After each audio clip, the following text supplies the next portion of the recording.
Salam TV. mooy bàkk ba. Salam TV. lépp luy actualité mbaa société. Salam TV. politique people revue de presse. wala diine adresse bi daal benn la. Salam TV. Dans le monde des nations. Wane ni Senghor doon wax mais l'apport de nos valeurs culturelles dans le rendez-vous du donner et du recevoir dafay am solo ñu am ay écrivains yu mel ni Moussa Gningue loolu moo tax ma ñëw di ko féliciter di wane suma mbégte ci li nga xam ne moom def na ko jàpp ni ku mel ni moom dañ ko war di encourager comme ça ñu gën di bind ay livres moo gën ñu gën di nekk ci ay réseaux sociaux.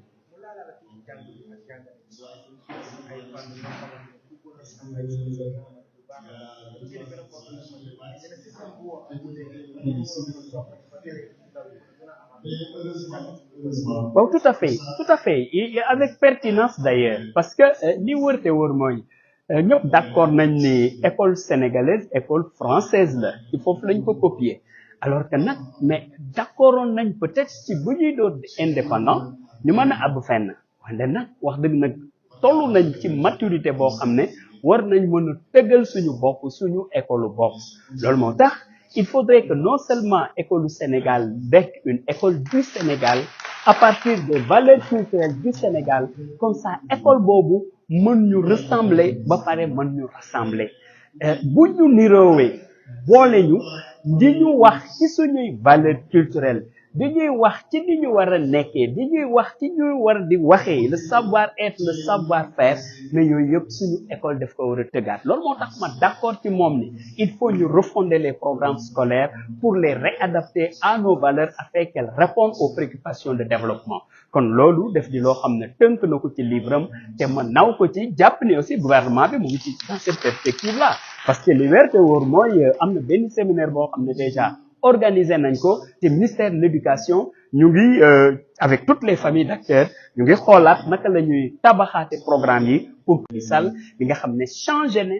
clairement salaire u jàngalekat yi donte luñ ci dolli tamitam dinañ ko jëlaat wante nag boo gisee ñu bëggoon ni changer situation jàngalekat yi c'est pour que aussi école bi ñu changer comportement pour que loolu comme li nga wax sànq ubbi day jàngate mu nekk une réalité parce que école bu ubbee rek dañu war a jàng wante balaa ñuy ubbi il faudrait que yenn acteurs yi aussi def la ñu war a def c'est quoi c'est-à-dire les communes les mairies nga xam ne l'école l'éducation c'est une compétence transférée il faudrait que commune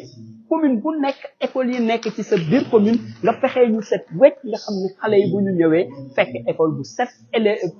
professeurs yi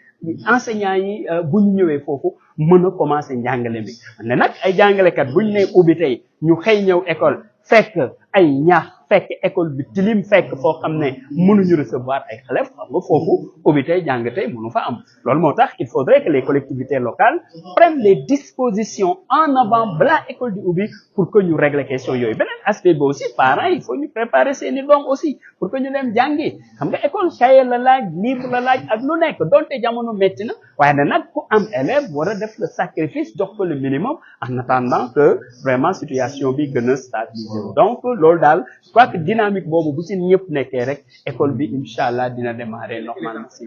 oui les enseignants c'est des patriotes ñoom ci lu ñu xam yëpp mooy que à chaque fois école bu ubbee moom seen date de rentrée boo demee école bi fekk leen fa même date rentrée élèves yi boo demee école fekk fa jàngalekat yi le problème mooy am na salle yi nu ñu présenté woo bu setul bu table banc amul mais naturellement ñooñu du ñu mën a def liggéey boobu nga xam ne moom la ñu war a mais buñ fekkee lu normal rek ñu commencé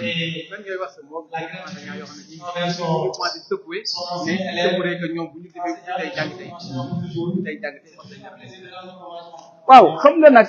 mbir bi nag nañ ko wax pour la vérité am na lu bari lu changé école gis nga discours bu njëkk bi ñu doon wax nen ni ci école discours boobu mënutul valable noonu parce que nag des efforts et j'insiste pour le dire des efforts ont été faits pour l'école sénégalaise gis nga ku gis leen di nen ngi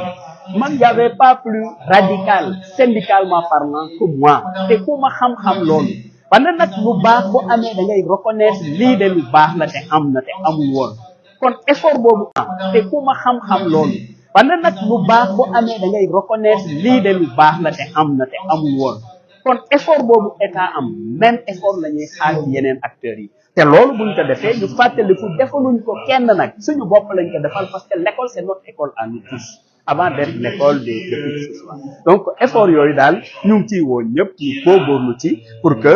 bu ñu ubbee ñi mën a démarrer parce que seen salle de classe propre na ñooñu démarrer ñi nga xam ne nag mënuñu démarrer mais ñu xool naka la collectivité locale bi concernée mën a jël des mesures yuy permettre à ce que très rapidement ñooñu mën démarrer. ñëpp xam nañu le monde syndical dafa jege le monde politique. léegi gis nga léegi sow pratiquement les réactions tout s'est sorti. léegi gis nga benn emprise politique.